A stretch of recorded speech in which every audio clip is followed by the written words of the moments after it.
Livestockers, Zach, stock cropper, doing a barn move here this morning, live from the CLUSTERCLUCK 5000. Sheep are happy, whole wagon train's on the move. A lot to talk about today. We're announcing our field day, August 24th, beautiful Buffalo Center, Iowa. Gonna get you caught up on everything else we've got going on, but today's about the field day announcement and getting you caught up, so let's go.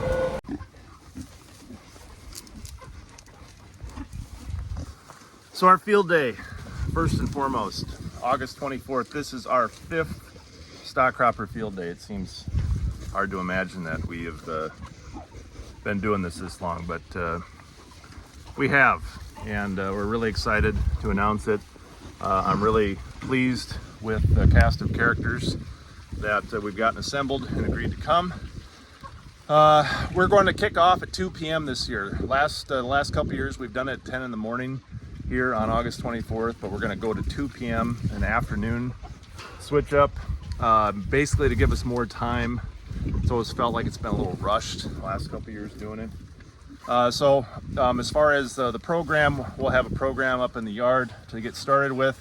I am super excited to announce that we have the Jerry Hatfield, Dr. Jerry Hatfield, former Iowa State professor and retired director of ARS, USDA, Ag and Environmental stuff out of Ames. Jerry's an awesome. I've seen Jerry talk for a long time and at different soil health events, and he's one of my favorite speakers. He is an absolute dynamo and expert in all things soil carbon, soil water, just ecology systems, and why we need a hell of a lot more diversity than just corn and soybeans in the Midwest. And so I'm really excited to have him. He's agreed to come be a speaker at the field day. For the 5th year in a row, we're going to have one of my best friends in the world, the Jason MAUCK, the king of relay cropping, probably one of the most expert people in the country, if not around the globe. That's going to be here today. Really excited to let him go off about our relay oat thing that I'm going to show you in a little bit. But Jason will be here, and those are the 2 that are confirmed for sure. We have others that are in the mix to be here as well. I'll announce those as we go. But stock cropper field day, August 24th, 2 p.m. We'll go for a couple hours, and I think we're going to finish up probably with, we're going to hopefully go out and hand harvest your own sweet corn. We'll have a sweet corn boil, and probably do some pork burgers or something like that to finish up. Have the great, just have a great overall experience. We've got a lot of room here at the site, so if you want to come and camp, we're going to allow that. And so if we encroach the evening hours, and some libations should have to break out, we want folks to be able to stay for the evening if they'd like. So we've got a big grassy area that we cleaned out a bunch of bins last year that people could tent on if they wanted to, or we've got a big open gravel spot. If you have a self-sustaining RV, you're welcome to bring that. Outside of that, accommodations around Buffalo Center, Iowa. There's a number of Airbnbs within 10 miles of our location, and then the closest hotels, if you're looking to make accommodations for Saturday night, the 24th, would be Forest City, Iowa. There's a couple options there, and then Blue Earth, Minnesota are the closest places to get hotel accommodations. So I'm really excited. I think we have a ton. This is by far the best setup plot as far as growing year, having rain, how good everything looks that we have here. The pigs look outstanding. The chickens are doing really well. The sheep are great. And then we have all this crazy stuff that I'm going to show you here. So highly encourage you to get it marked down. And I will have an RSVP link in that I've always done through Eventbrite. I will have that linked in the description to this video. So if you're wanting to come, drop us an RSVP, and that's surely for just planning for like an evening meal type thing, so we make sure we know how many to plan for. But Saturday, August 24th, 2 p.m., outside of beautiful Buffalo Center, Iowa, stock cropper 2024 field day. So we just completed our move in the Lambs are out front here, grazing away. Combination of oats and kale and annual rye down below, and field peas and all sorts of stuff in that mix. Pigs are getting some water out of our gravity fed. Rainfall collected. We haven't had a lot of rain, thankfully. In the last 10 days, it's finally started to dry out around here. But we've marched on nonetheless, and pigs are out getting their morning soil amendment into their ration. Get their noses in. This is why the bacon tastes so good, is because it's infused with beautiful black bouillon soil. And then last in the wagon train, we have our poultry enterprise back here. These are our broilers. They're getting some pretty good size on them. They're getting closer to butchering. I think we will probably have a demonstration of chicken butchering at the field day. That was one thing I didn't say in the last little bit, but especially with our CLUSTERCLUCK Pico product that we're going to be bringing to market, and the theme around protein sovereignty and that product for individual use. You know, protein sovereignty involves being able to butcher stuff yourself. So I think we're going to have that be one of the demonstrations. Then maybe we'll have some freshly butchered chicken that we can serve up for folks as well. So, but the system has been working really well. We've got the electric winch with solar panels on top that are, we've been moving the barn 3 times a day. You know, we are getting some disturbance with the hogs here, but it's not too terrible this year. And the recovery of our pasture pattern here is starting. You can see way down in the end that we're starting to get the regrowth that we expect. Our corn is really starting to kick tail. Tassels are just starting to come out here. Silks are out. Our phi curve is existent. I'll give you a shot at the other end. But you know, we've got so much moisture here that I am super excited about how good everything looks this year and what is going to be possible. I mean, we've got, you know, 43 to 45,000 in this outside row. Last year in this 20-foot schematic of the cropper, we got 305 bushel corn. You come through here, I mean, again, this has had no fertility other than some additional nitrogen. Nothing, you know, this was planted into where the stock cropper barn for the 5,000 ran last year. You can see some of the sorghum Sudan grass carcasses that are left. But I mean, this stuff just looks absolutely fantastic. And then we come over here, we're about 3/4 of the way through our pasture lane. This is a 750-foot run. And the pasture that I established here about 10 days ago. Thankfully we got some rain on it, and then that was the last rain we got stuff up, and we got lots of heat to get this stuff moving. So hopefully within the next, we've probably got about, I would guess, a week to 10 days of grazing left, and then we will be into this. We're probably going to be a little bit small on this for what I'd like. I'd really like to have this up to about 2 foot before we got into it. But it should be close. We may just have to speed up our grazing moves to account for the lack of forage. But by the time our field day comes, we will be a good way down this run, and we will have probably waist high forage that we will be going through. And this is what our 10-foot lane looks like. This is the original CLUSTERCLUCK Nano. We've got our 3 lambs that are in here. They've already come out and had their initial grazing after the move this morning, but this corn looks fantastic as well. You can really see how it is stretching out. These outside leaves are really looking to spread the solar panels out to get the light, especially on this west facing row. It's really interesting how the plant just knows how to adjust in these situations. But this stuff looks awesome, and I'm really hoping that we can, you know, last year this was 325 bushel corn in the 4-row schematic, and I think if things hold together, we have all of that and probably more, because we have way more moisture and way less stress on this, and we just look better. So we'll see what happens.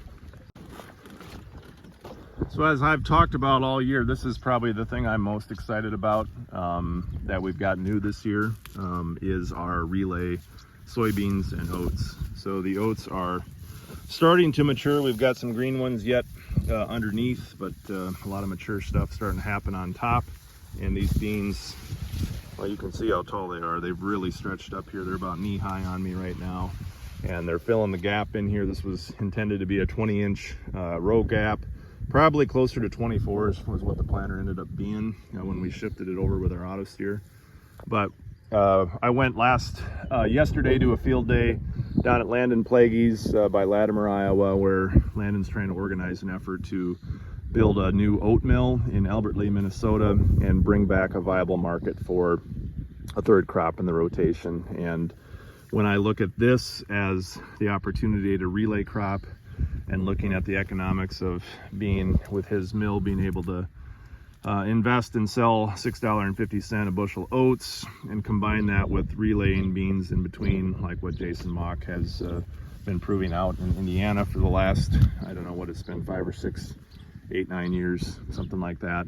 I'm just really excited about what this system could look like. So by the time you come for the field day, the oats will be harvested. We're going to probably, I would guess, I'm not an oat expert, but a lot of folks that are have been telling me it's probably going to be another week or two. I'm going to have to let these get good and mature, and then I'm going to come in and I'm going to put, I think my idea is to put some sort of pad. I'm going to make my own flexi finger type pad to put on my bean head, because I've only got 40 foot wide by 250 feet here, so not a lot of space to put a lot of time and effort to. But we're going to clip the oats off and then let the beans come through, and then I think this is going to look absolutely awesome by the 24th of August. We'll probably get these off the first week of August and then allow the beans to expand.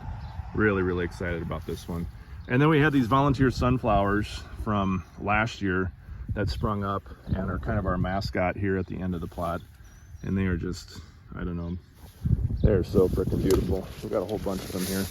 And we're just gonna let them come.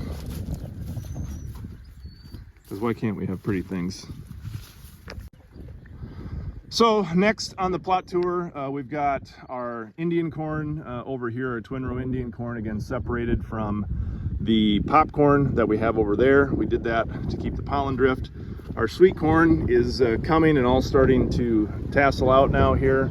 We've got an 85-day and a 78-day sweet corn variety or hybrid, whatever you want to call it, in between here. And then we've got our pumpkins that we have planted. Our first crop of pumpkins essentially failed. It was either a combination of cucumber beetle with herbicide drift when we were trying to spray around the outside of these pumpkins. Ideally, we would have this be solid cereal rye. We didn't have that, so we had to use the old-fashioned way. But we replanted pumpkins last weekend, and they are up and cooking. And we do have some that survived here, but not very many. But I looked it up, and apparently you can still plant pumpkins in July and have them in time. But so that's what we're going to have in between some of this sweet corn. So you can see the tassels out on this one, some more pumpkins. And then this is 120-inch twin row sweet corn with soybeans in between. So the idea is drive your tractor to pick this down with a 120-inch tram line, come back and harvest the soybeans and have a combustible Edison. Something I haven't featured in a video in a long time is our Chore mobile. This is my Japanese mini truck that I've had for like, I don't know, 12 or 13 years. And this thing just goes on ticking and takes a licking. But this is how we chore. We've got a IBC tote on the back here with, we can take out about 100 gallons of water at a time. With a pump, we simply hook it up to the barn, put our feed buckets in here. We've got some extra parts if things need to be. And yes, it is a left-handed stick shift. When my daughters were young, I taught them how to drive this. I told them, I said when they were at job interviews, they could claim they could drive stick left-handed, and that would probably set them apart, especially in this day and age. So the other thing we're going to have at the event is cluster clucks, including this guy here, the CLUSTERCLUCK Pico. We're also going to have what you've already seen, the CLUSTERCLUCK 5000, the original Nano working. We'll have the Nano 2, which is the Red Barn that we've had at Precision Planting, and the other one that's been out to Jason MAUCK. We'll have that one there, and we may get out the Max 9, the big 30-footer. But the thing I'm really excited about, as I've told you, our first commercial product that we're bringing to market is the Pico, for several reasons. But this is a version that we made and built last year, and we have completely re-engineered this to make a bunch of improvements on it so that it is more ready to go to market. And I've been using this one. It's been working awesome on my place here with my hens. And we've got about a dozen of them that have been shooting out eggs all summer, and it's really been working good. But the improved version, we're hoping that we have that on site. It is scheduled to be built the last week of July and brought home, and then we're going to get the electronic components on it and have that to show off for people there. So if you've reserved one of the CLUSTERCLUCK Picos and you want to likely see the version that we'll be constructing and producing later this year, the new version of this will be at our field day, come hell or high water. It's been a long 9 months trying to get it done, but I'm really looking forward to showing folks what we have. I really think we're going to have a really superior autonomous, for your yard chicken tractor, whether it's broiler or egg production, which is what we're using it here. But we'll have both. We'll have broiler chickens in one and egg layers in another, so that you can see exactly what that looks like. But bottom line, lots of cluster clucking on August 24th. So a couple other things that I didn't get content for, but I wanted to cover that we have a bunch of twin row corn experiments at different spacings: 60-inch twin row corn, 120-inch twin row corn, regular field corn with soybeans planted in between. The idea of harvesting both crops, again with that 120-inch spacing to allow for the tram line. So there's that.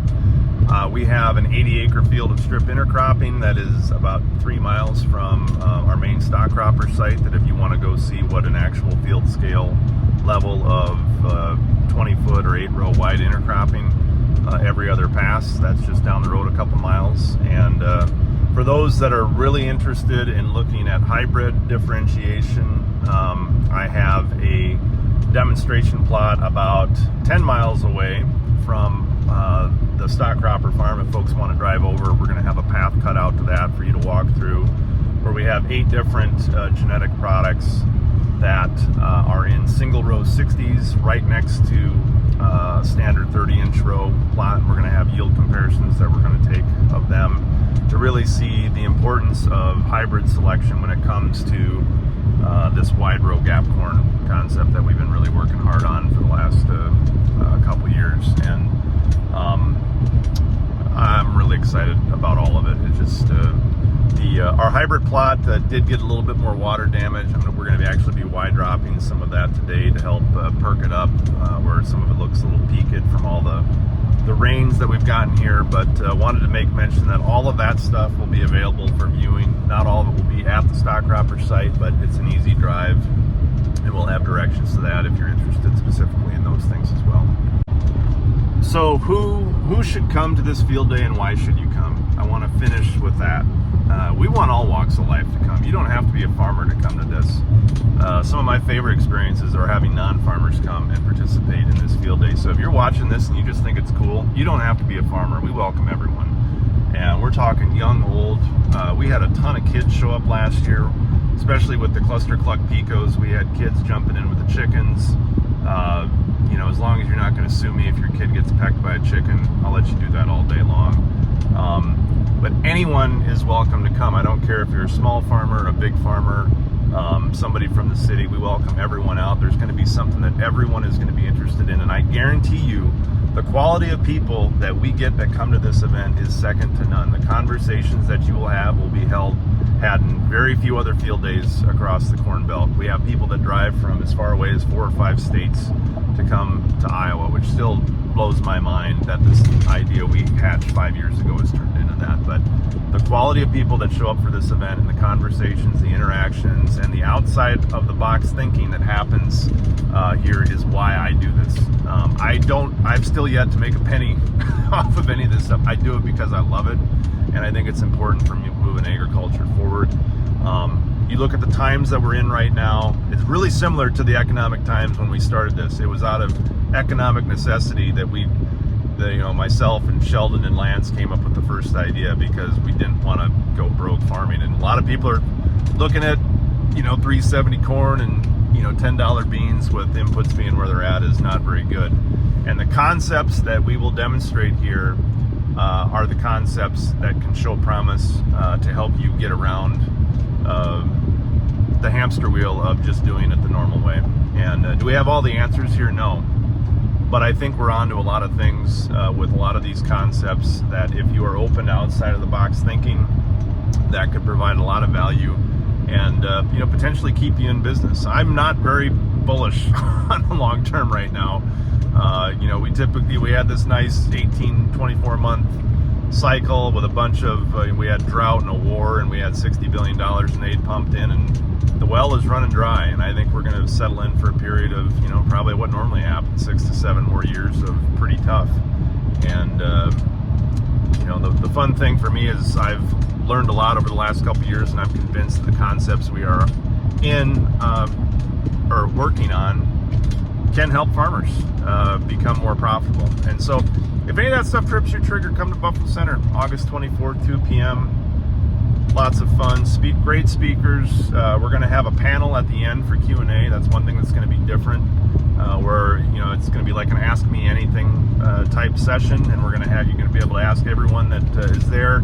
If there's people that I know that are there that are worth having up on the stage, because I know they're doing a lot of similar things, and we're going to pull them up, and we're just going to have a good time and end up with a sweet corn feed at the end of it, and camping to follow. So that sounds like a party.